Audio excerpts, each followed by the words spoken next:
Oke, selamat pagi, selamat siang, selamat malam teman-teman semuanya, teman-teman mahasiswa. Kita lanjut kembali di konsep CRM, Customer Relationship Management. Setelah pada video sebelumnya kita sudah share bersama tentang apa sih fungsi dari CRM bagi corporate kita, bagi perusahaan kita. Sekarang kita lanjut membahas tentang kenapa harus gunakan CRM. Ya, kenapa harus gunakan CRM? Ada 1, 2, 3, 4, 5, ya kan? Alasan mengapa kita harus gunakan CRM. Yang pertama, kenapa kita mesti gunakan CRM? Karena, ya kan, dengan menggunakan CRM kita akan mampu menggali data.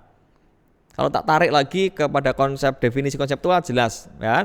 Berarti kita akan mampu menggali data sedalam-dalamnya tentang identitas konsumen dan seterusnya. Ini yang pertama. Nah, yang kedua, kenapa harus gunakan CRM? Ya kan? CRM itu kan CRM itu kan akan mampu memaksa perusahaan berbasis teknologi. Ya kan? Nah, khusus yang kenapa harus gunakan CRM nanti akan kita bahas di materi tersendiri tentang bagaimana CRM itu sebetulnya berevolusi. Ya kan? Mulai dari yang paling awal disebut dengan tradisional Customer Relationship Management sampai nanti ke sosial CRM, ya, sosial Customer Relationship Management seperti apa. Kenapa kalau kita sekarang punya usaha, kita punya bisnis, kita punya pelanggan, tapi pengelolaan CRM kita itu masih menggunakan konsep yang konvensional, ya kita akan terlalu lama. Padahal tadi bagaimana kita bisa dengan cepat menangani keluhan pelanggan, bagaimana kita bisa mengetahui identitas pelanggan secara mendalam, sebagaimana yang pertama tadi. Berarti mau tidak mau, suka tidak suka, kita harus gunakan CRM. Berarti kita harus juga menggunakan pengelolaan dengan berbasis teknologi. Nanti juga akan kita kenalkan beberapa software-software yang bisa kita gunakan untuk mengelola hubungan baik dengan pelanggan. Ini yang kedua. Yang ketiga, kenapa kita mesti gunakan CRM? Ya kan?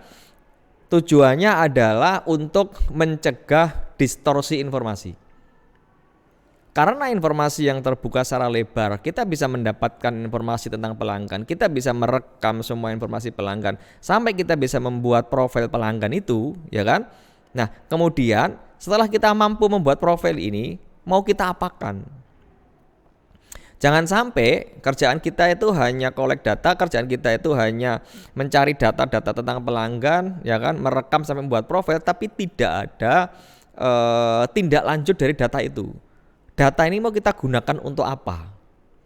Justru yang terpenting itu adalah dari data yang kita miliki itu bagaimana kita mengatur, bagaimana kita menentukan strategi-strategi untuk membangun hubungan dengan pelanggan itu.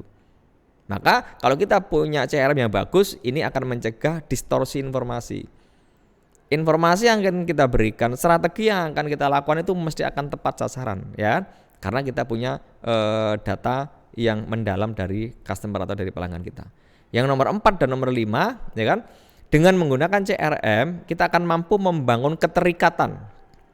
Nah, keterikatan hubungan dengan pelanggan itu, ingat keterikatan itu kan dibagi menjadi 3 kalau menurut saya. Yang pertama adalah bagaimana ada keterikatan secara fungsional antara kita dengan pelanggan. Yang kedua adalah bagaimana ada keterikatan atau hubungan secara emosional, atau mungkin yang ketiga akan ada namanya keterikatan atau hubungan secara spiritual. Nah, maka kita mesti jaga ini. Dengan menggunakan CRM kita akan mampu membangun keterikatan itu.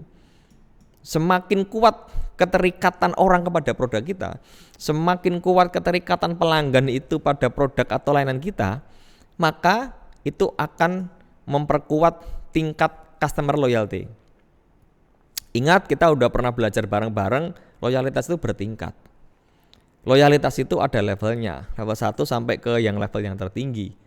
Ya kan? Level yang tertinggi itu kan bisa ke evangelis kan. Evangelis itu orang udah rela lakuin apapun lah untuk mendapatkan produk kita.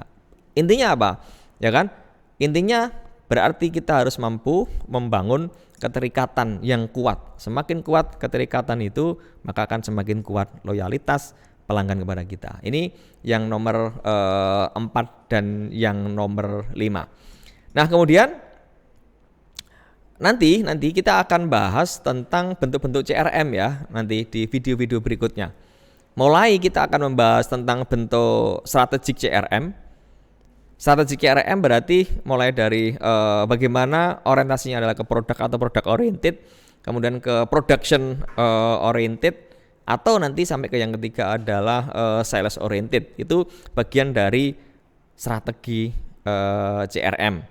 Kemudian bentuk yang kedua yang akan kita pelajari di bentuk CRM itu adalah operasional CRM. Yang ketiga adalah analytical CRM, dan yang keempat itu adalah kolaboratif CRM. Ini bentuk-bentuk CRM yang akan kita sampaikan nanti pada video-video yang berikutnya. Itu teman-teman, nanti kita akan lanjut kembali di video yang berikutnya tentang bagaimana CRM itu berevolusi. Terima kasih.